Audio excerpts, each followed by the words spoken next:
Subscribe کیجیے ہمارے channel نور رضا کو اور بیل آئیکن کو پریس کیجیے جس سے آپ کو ہماری نیو ویڈیو کی نوٹیفیکیشن ملتی رہے۔ میرے آقا صلی اللہ علیہ وسلم کے پیارے دیوانوں، تو شب قدر اس لیے ہے تاکہ ہم اللہ کے بندوں کی خدمت کریں، ساتھ ہی ساتھ عبادت بھی کریں۔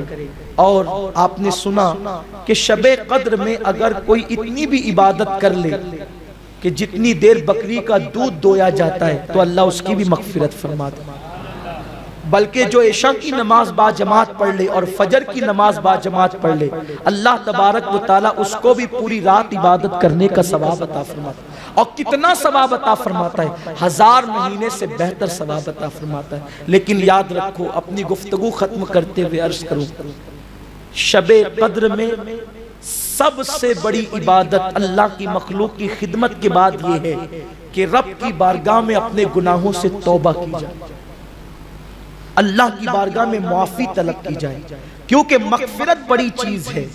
جس کو مغفرت مل گئی اس کو خیر کثیر مل گیا، اس کو بڑی نعمت مل گئی۔ اس لیے اللہ کی بارگاہ میں گڑ گڑاؤ، رو، احساس کرو کہ اللہ تبارک و تعالی ہم سب کی مغفرت فرمائے، ہم سب کی بخشش فرمائے، ہمیں نجات کا پروانہ عطا فرمائے، کیونکہ اللہ رب العزت کا اعلان ہے، سبقت رحمتی علی غضبی، کہ میری رحمت میرے غضب پر سبقت لے گئی ہے۔ اللہ رب العزت کی بارگاہ میں جب بندہ معافی طلب کرتا ہے تو اللہ اس کو صرف معافی نہیں کرتا، بلکہ اللہ رب العزت اس کے گناہوں کو بھی نیکیوں میں تبدیل فرما دیتا ہے۔ اما جان عائشہ صدیقہ نے پوچھا تھا، یا رسول اللہ، اگر مجھے شب قدر مل جائے تو میں کون سی عبادت کروں، کیا کروں؟ تو میرے آقا نے فرمایا تھا، اگر تجھے شب قدر مل جائے عائشہ تو اس رات کو اللہ کی بارگاہ میں اپنے لیے مغفرت طلب کرنا، اللہم انکا عفو تحب العفو فاعف عنی، یہ دعا کرنا ترمذی شریف کی حدیث ہے۔ تو اللہ کی بارگاہ میں مغفرت طلب کرو، بخشش مانگو، مغفرت مانگو، گناہوں سے توبہ کرو، یہ شب قدر کا ایک عظیم تحفہ ہے۔ لیکن یاد رکھیں، ہمارا حال تو یہ ہے کہ لوگ شب قدر کے اندر یا تو سونے میں گزار دیتے ہیں، یا لہو و لعب میں گزار دیتے ہیں، یا عبادت سے دوری میں گزار دیتے ہیں، کچھ لوگ تو بیٹھے بیٹھے گزار دیتے ہیں۔ ایسا نہ کریں، شب قدر کا خاص خیال کریں، اور شب قدر میں کلمہ شریف کا ورد کریں، لا الہ الا اللہ کثرت سے پڑھیں، لا حول ولا قوت الا باللہ کریں۔ اب عوام بہت کنفیوز ہوتی ہے کہ شب قدر ہے کون سی رات؟ 21 ہے، 23 ہے، 25 ہے، 27 ہے، 29 ہے۔ اتنی آسان ہے شب قدر، اتنی آسان ہے کہ انشاءاللہ اگر آپ توجہ کریں گے تو آپ کو شب قدر کا پتہ مل جائے گا۔ کسی نے کہا 21 ہوتی ہے، کسی نے کہا 23 ہوتی ہے، کسی نے کہا 25 ہوتی ہے، کسی نے کہا 27 ہوتی ہے، کسی نے کہا 29 ہوتی ہے۔ اقوال جتنے بڑھتے جاتے ہیں لوگوں کا کنفیوژن اتنا بڑھتا جاتا ہے۔ لیکن آئیے، میرے آقا سرکار غوث الاعظم دستگیر نے جو بتایا شب قدر، میں وہ آپ کو بتا دوں۔ سرکار غوث پاک فرماتے ہیں، جس دن تو دل کی گہرائی سے اللہ کی عبادت کر، جس دن تو دل کی گہرائیوں سے، جس شب تو دل کی تہ سے اخلاص کے ساتھ اللہ کی عبادت کر، بس وہی رات تیرے لیے شب قدر ہے۔ شب قدر کیا ہے؟ جس رات تو نے دل سے اللہ کو پکار لیا وہی تیرے لیے شب قدر ہے۔ باقی عوام کو اور معاملات میں الجھنے کی ضرورت نہیں، لوگ اتنا الجھا رہے کہ یہ ہے، یہ ہے، یہ ہے، سارے اقوال اپنی جگہ ہے۔ ارے شب قدر میں بھی دل کافر ہے تو کیا شب قدر ملی؟ سرکار غوث پاک فرماتے ہیں، جس دن تیرا دل حاضر ہے اور خلوص دل سے تو اللہ کو پکار رہا ہے، تجھے شب قدر مل گئی۔ اس لیے کہ جس دن تو اللہ کو پکارتا ہے دل کی گہرائیوں سے، پھر اللہ تجھے 3 مرتبہ، ایک مرتبہ تو پکارتا ہے، 3 مرتبہ اللہ تیری پکار پہ لبیک کہتا ہے۔ اسی لیے تو حضرت امام زین العابدین جب حج کا احرام باندھتے ہیں تو پہلی مرتبہ لبیک کہتے ہیں تو بے ہوش ہو کر زمین پہ گر جاتے ہیں۔ دوسری مرتبہ لبیک کہتے ہیں پھر بے ہوش ہو کے زمین پہ گر جاتے ہیں، تیسری مرتبہ لبیک کہتے ہیں پھر بے ہوش ہو کے زمین پہ گر جاتے ہیں۔ لوگ کہتے ہیں آپ پوری لبیک ہی نہیں پڑھ پا رہے ہیں۔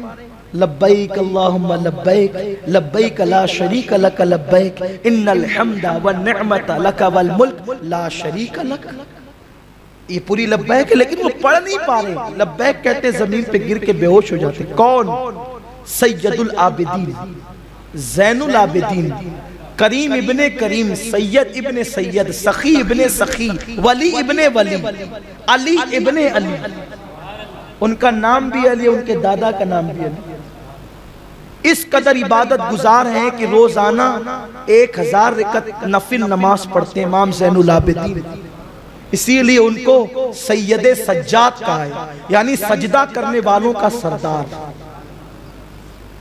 لوگوں نے کہا آپ لبیک ہی نہیں پڑھ پاتے، بے ہوش ہو جاتے ہیں۔ ارشاد فرمایا تمہیں پتہ ہے جب بندہ خلوص سے لبیک پڑھتا ہے تو اللہ 3 بار اس کے جواب میں کہتا ہے لبیک و سعدیک، میں بھی حاضر، تو حاضر ہے تو میں بھی حاضر ہوں، اور میں نے تجھے نیک کیا، تجھے برکت والا کیا۔ اور جب بندہ زبان سے لبیک کہتا ہے اور دل سے نہیں کہتا ہے تو جواب آتا ہے لا لبیک لا سعدیک، کہ میں تیرے لیے نہیں ہوں اور میں نے تجھے بدبخت کر دیا۔ کب؟ جب لبیک پڑھی جاتی ہے اور دل حاضر نہیں ہوتا۔ اب شب قدر تو مل گئی لیکن دل ہی حاضر نہیں ہے۔ صلاۃ التسبیح پڑھی جا رہی ہے، دل ہی حاضر نہیں ہے۔ نوافل پڑھی جا رہی ہے، دل ہی حاضر نہیں ہے۔ تسبیح پڑھی جا رہی ہے، دل ہی حاضر نہیں ہے، تو بتائیں پھر شب قدر کی برکتیں کیسے ملے گی؟ شب قدر کی برکتیں تو ان لوگوں کو نصیب ہوگی جن لوگوں کے قلوب حاضر ہے، دل حاضر ہے، جو اخلاص کے ساتھ اللہ کی عبادت کریں، جو رو رہے گڑ گڑا رہے ہیں۔ اللہ اکبر۔ میرے آقا صلی اللہ علیہ وسلم فرماتے ہیں اللہ کو تمہارا رونا بہت پسند ہے۔ جب اللہ کی بارگاہ میں حاضر ہویا کرو تو گڑ گڑایا کرو، رویا کرو۔ آقا کریم صلی اللہ علیہ وسلم فرماتے ہیں مکی کے سر کے برابر بھی اگر کسی کی آنکھ سے آنسو نکل جائے تو اللہ اس کی بھی مغفرت فرما دیتا۔ لیکن افسوس ہمیں تو رونا ہی نہیں آتا، بلکہ اگر کوئی اللہ کے خوف سے روتا ہے تو ہم ہنستے ہیں، ہم مسکراتے ہیں، اس لیے کہ ہمیں رونا نہیں آتا۔ دوست اگر ناراض ہو جائے تو ہم روتے ہیں، بھائی اگر روٹ جائے تو ہم روتے ہیں، گھر سے نکال دیا جائے تو روتے ہیں، بچہ مر جائے تو روتے ہیں، کاروبار میں نقصان ہو جائے تو روتے ہیں، لیکن ہم اللہ کے لیے نہیں روتے۔ اماں جان عائشہ صدیقہ فرماتی ہے میں نے اپنے کانوں سے حضور سید عالم سے سنا ہے، آقا کریم علیہ السلام فرماتے ہیں جو اللہ کو منانے کے لیے اپنے گناہوں کو یاد کر کے روتے ہیں اللہ ان لوگوں کو بغیر حساب و کتاب جنت عطا فرمائے گا۔ لیکن ہائے افسوس ہمیں رونا نہیں آتا۔ سحری کا وقت ہم نے قہقہوں میں گزار دیا، افطار کا وقت قہقہوں میں گزار دیا، رمضان شریف کا آخری عشرہ آیا تو اب اس کو ہم بازاروں کی زینت میں گزار دیتے ہیں، بازاروں میں خریداری کے لیے گزار دیتے ہیں۔ کون روئے گا ہمارے حال پر؟ کون روئے گا ہمارے اعمال پر؟ کون روئے گا ہماری آخرت کے حوالے سے؟ یاد رکھیں اللہ کے خوف سے تو پتھر بھی رویا کرتے ہیں، اللہ کے خوف سے تو پتھر بھی رویا کرتے ہیں۔ کیا ہمارا دل اتنا سخت ہو گیا پتھروں سے زیادہ کہ ہم اللہ کے لیے نہیں روتے، رب کی بارگاہ میں مغفرت نہیں چاہتے، رب کی بارگاہ میں دعا نہیں کرتے؟